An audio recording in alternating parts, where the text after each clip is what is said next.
targeting archerfish, the ambushing Portia, the harpooning conechell and weapon-swinging bolus spiders, slave-making ants, trap-laying antlions, or parasitic pompilid wasps. Which is the top of the micropredators?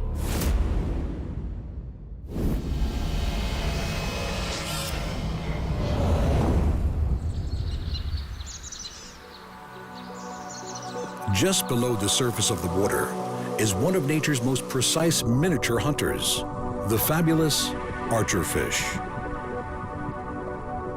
Able to shoot down their prey with targeted jet-propelled water darts, the archerfish is bullseye accurate. These little fish have a strange hunting preference and feed on insects that live on land, a preference that needs a unique approach to catching their quarry. Pressing their tongues against the groove in the roof of their mouth, the archerfish creates its weapon.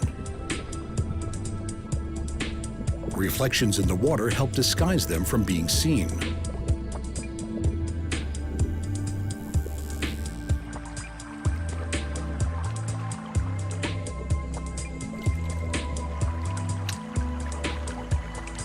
The water droplet hits its target, traveling at about 60 meters per second.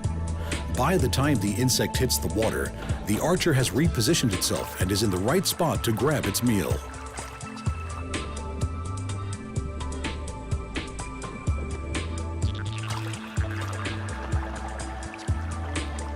Closing their gills to force out their exploding water darts, they are accurate to up to 2 meters, the equivalent of 20 times the fish's body length.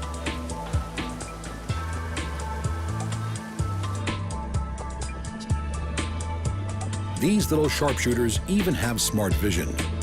Light bends at the juncture of air and water, yet archerfish eyes seemingly have adapted to this, and they adjust their aim to compensate for the shift in light. This aquatic marksman is not one to be underestimated.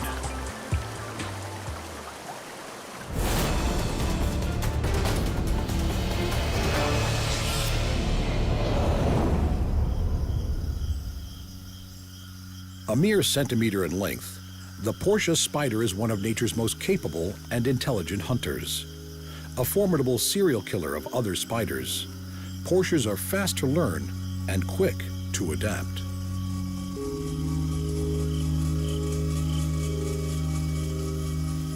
Aided and abetted by their exquisitely camouflaging fringes of hair and eyesight that is 10 times more acute than other jumping spiders, Portias literally eat other spiders for breakfast.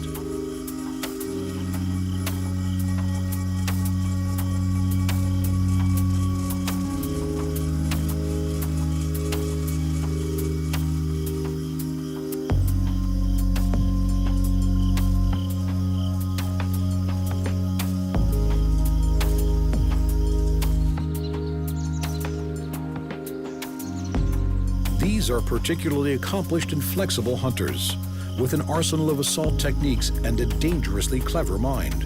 Portias are masterful web invaders.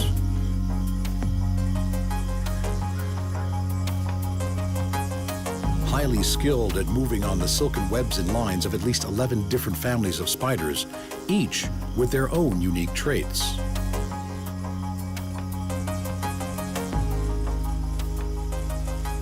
Portias often use a stealth approach to get close to their intended victim, the exact details of attack fine-tuned through their ability to learn from past experience.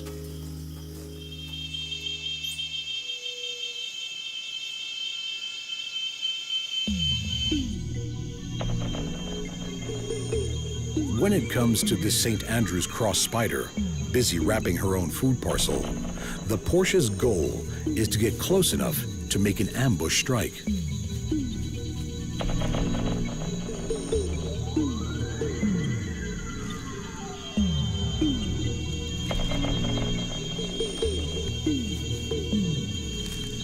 These covert predators maneuver themselves to within millimeters of their unsuspecting victims. When they make contact, they bear down with a venom-infused bite, strong enough to kill a spider much larger than itself in a mere couple of minutes.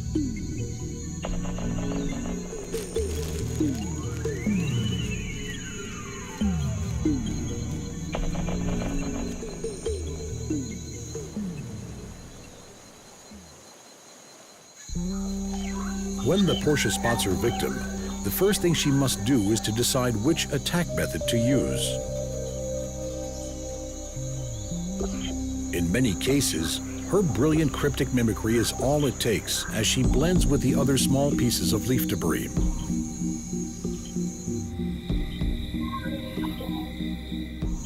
Often choosing to sneak up on their victim from behind, the Portia can remain motionless for hours.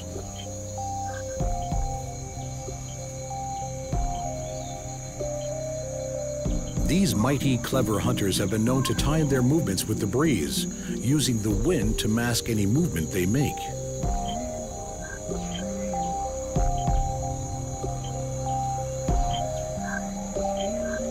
They will eat a spider at least the same size as themselves every 2 to 3 days. What works for one victim may need rethinking for the next.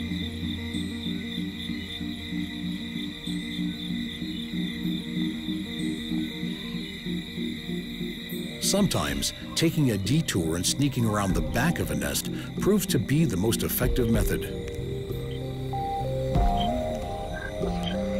A keen predator of young and old alike, these emerging redback spiderlings are far from safe.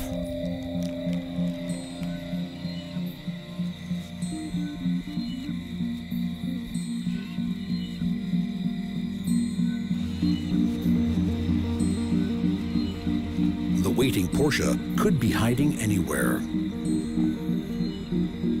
Adaptable hunters, Portias will vary their technique until the victim finally responds.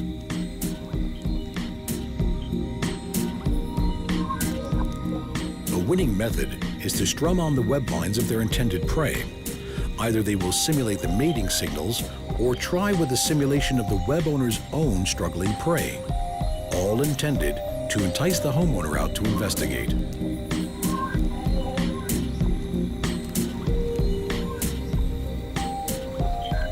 With their extreme stealth, superb eyesight, adaptive learning skills, and a patience that has seen them wait up to 3 days for a victim to emerge, these little predators are one of the best there is.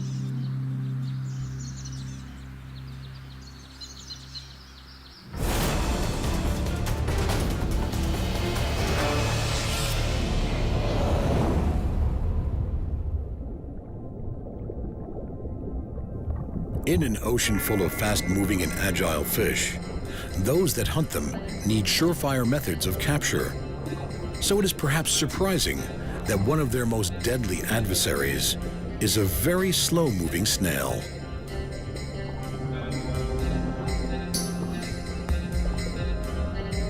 The geographer's cone shell is a predatory and highly venomous marine snail, seeking out victims with its elongated probing siphon.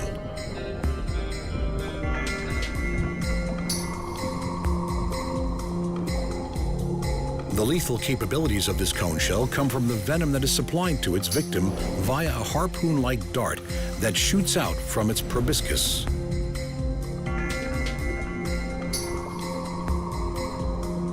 Cone snails are carnivorous and live on a diet of worms, fish, and other marine gastropods. Their flexible chemosensory siphon allows them to follow chemical trails that can lead them to their prey.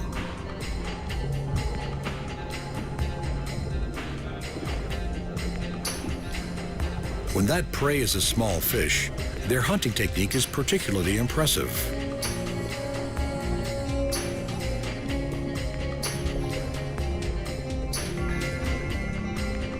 The slow-moving snail needs to be within striking distance of its victim.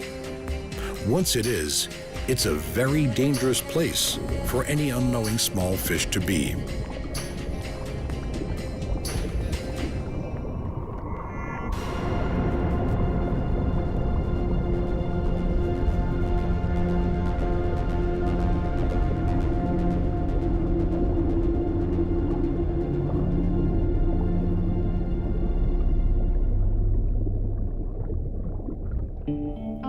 Of the hundreds of species of cone snails that live on the sea floor, the geographer's cone snail is the most deadly and, in fact, the only gastropod known to present a danger to humans. The venom compounds of the geographer's cone snail are some of the most complex known in the animal world. Injected by a disposable harpoon that shoots out through the snail's proboscis, the toxins act in seconds.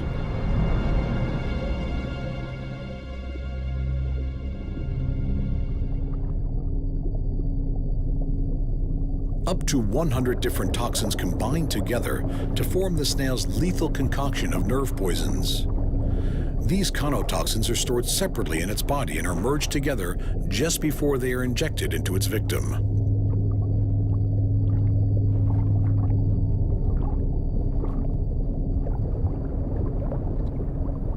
Its hugely flexible mouth allows this snail to dip into the vulnerable areas of some prey and completely engulf others.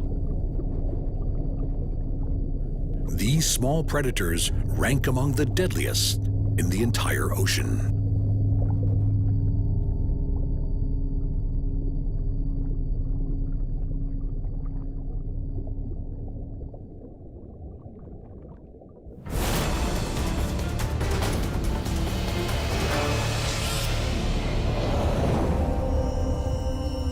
As the day comes to an end and darkness sets in, one of the world's most deceptive hunters begins her nightly rituals.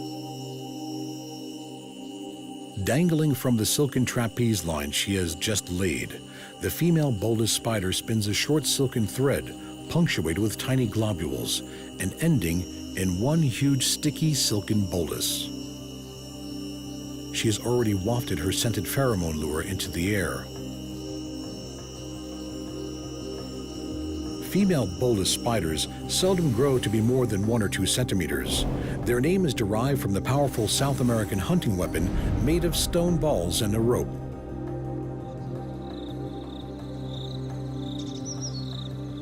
The hunting technique of the female bolus spider is nothing short of incredible. Coming out of her daytime retreat, she gives off airborne pheromones, which mimic the scent of the female Noctuidae moth.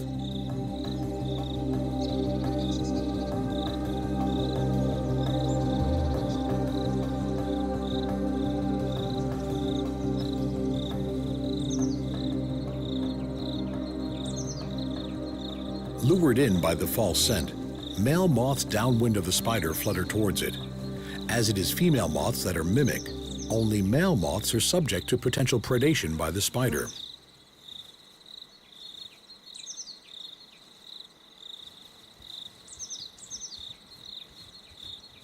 The deadly sticky bolus is made and released.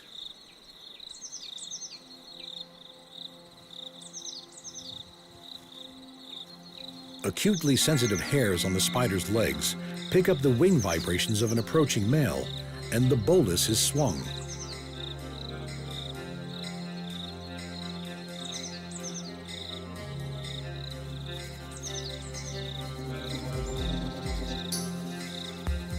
Caught in tethered flight by the sticky globule, the fluttering moth stands little chance of escape.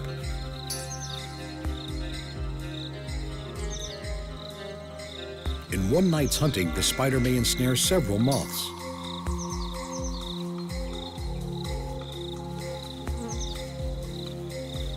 The sticky globule of the spider's bolus penetrates through the moth's scales to the underlying cuticle as this tiny huntress hauls in the hapless moth.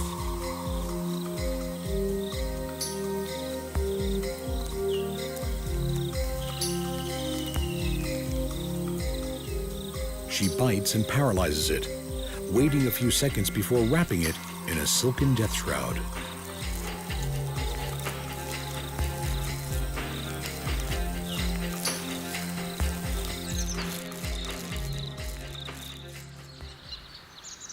Bolus spiders spend their days in retreats in trees and tall shrubs that are rarely less than 2 meters above the ground.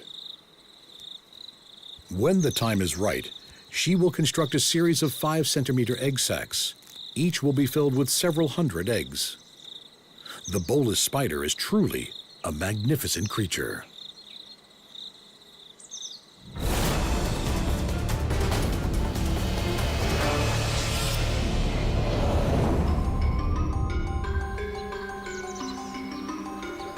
Running over almost every corner of the Earth are millions and millions of tiny worker ants. Yet, for some ant species, most of the workers are not their own blood. These are the slave makers. Slave-making ants make organized raids on the nests of others, stealing their larvae and enslaving them for a life of servitude as their own workers. These ants cannot survive without their slaves and rely on them to tend to their queen and raise their young. Unusual for ants, the queen slave maker will often come on the raids to carry out her own unique takeover. Having found her way to the Formica ant queen, the queen slave maker launches her attack. She will take on the identity of the soon-to-be-dead Formica queen, mimicking her using the pheromones she has consumed from her body. Releasing these chemicals, the Formica ants will fall under the slave queen's spell. The workers, too, have been busy. Thousands of Polyergus ants, the slave makers, return from a nest raid carrying their bounty, the larvae of the Formica ants.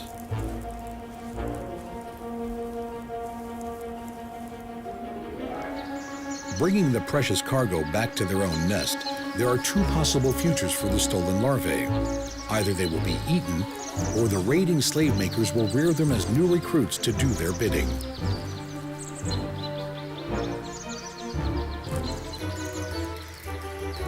So complete is the takeover that the slaves will groom and feed both the larva and the queen of their rulers, even defending the colony against attacks by other insects.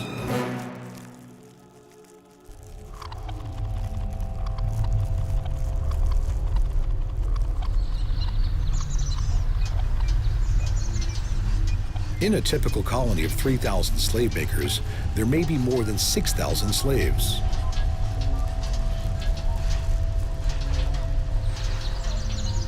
With a minute body that averages between 5 and 10 millimeters in length, like all ants, these tiny predators are incredibly strong.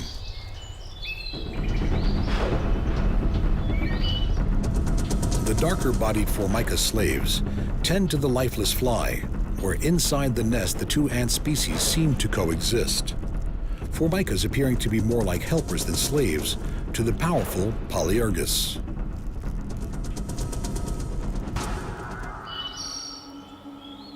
But it is not an equal relationship.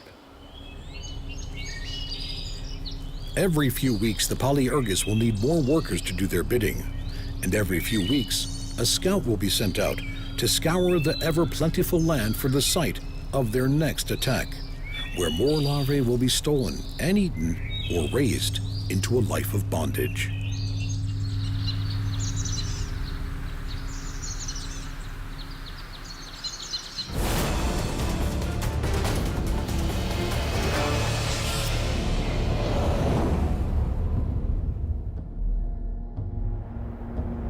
Throughout the sandy soils that blanket the earth, there are hundreds of species of ants, making a living on the land they find themselves. Yet there is one insect whose larvae makes a living on them, the 1.5 centimeter, cunning, powerful, ferocious, and often inconspicuous antlion. The larval antlion is a formidable predator. With an oversized head, spiny jaws, and preying on ants at least its own size, this little larva is a lion amongst the world's ants. Using its massive jaws to flick away sand, the antlion digs out a pit in the sand. These conical traps are the size of a coin and 2 or 3 centimeters deep, massive in the miniature world of antlion and its hapless victims.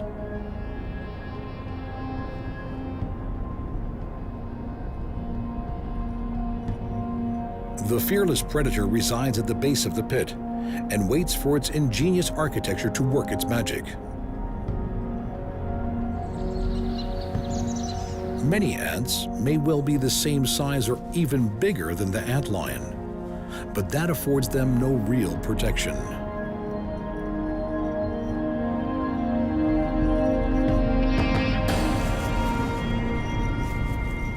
The loose, sloping walls of the lion's pit are a death slide to tiny passers-by.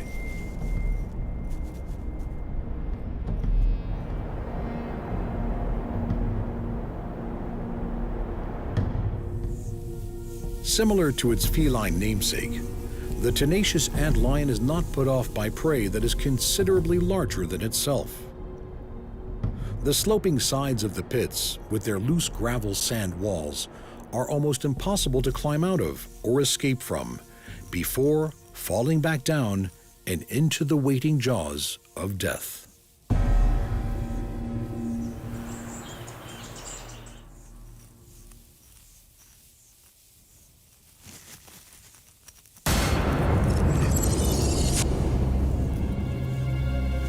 The jaws of the antlion are bigger than its head.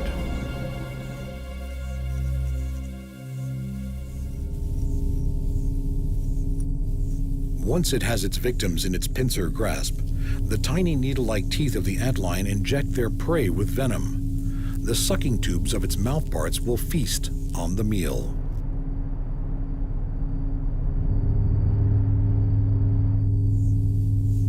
Such is the antlion's cunning that these little predators have even been observed flicking tiny grains of sand at the walls of their pits, as if attempting to knock their prey further off balance and into their waiting and lethal embrace.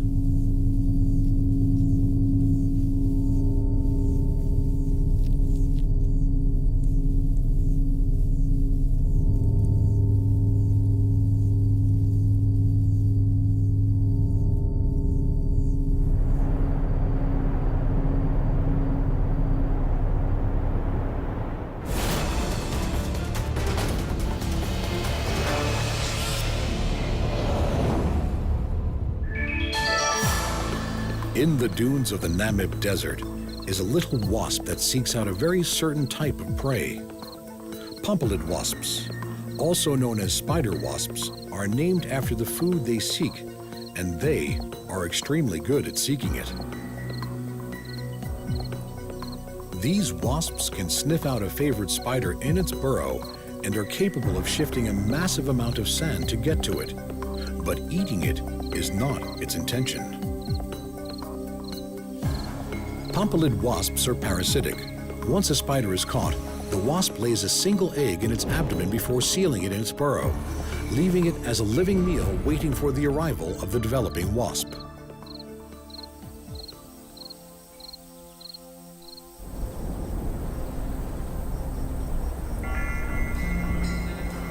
The undulating dunes of the desert can work against the searching wasp as spiders turn to its stylish method of escape. Flipping on its side, it can roll up to 44 turns a second. The pompilid wasp needs to make sure that the spider it parasitizes for each of its larvae is big enough to last as a food source for the duration of the larva's development. Because of the large size of these intended victims, pompilid wasps often use the doomed spider's burrow as its nest site, attacking and sealing them up in their own homes.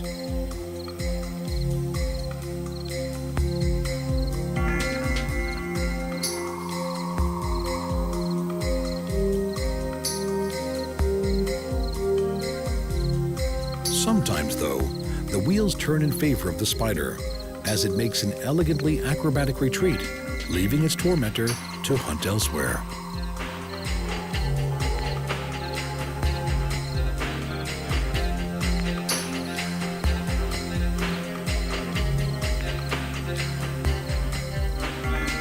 Micropredators prove their ferocity is to be feared.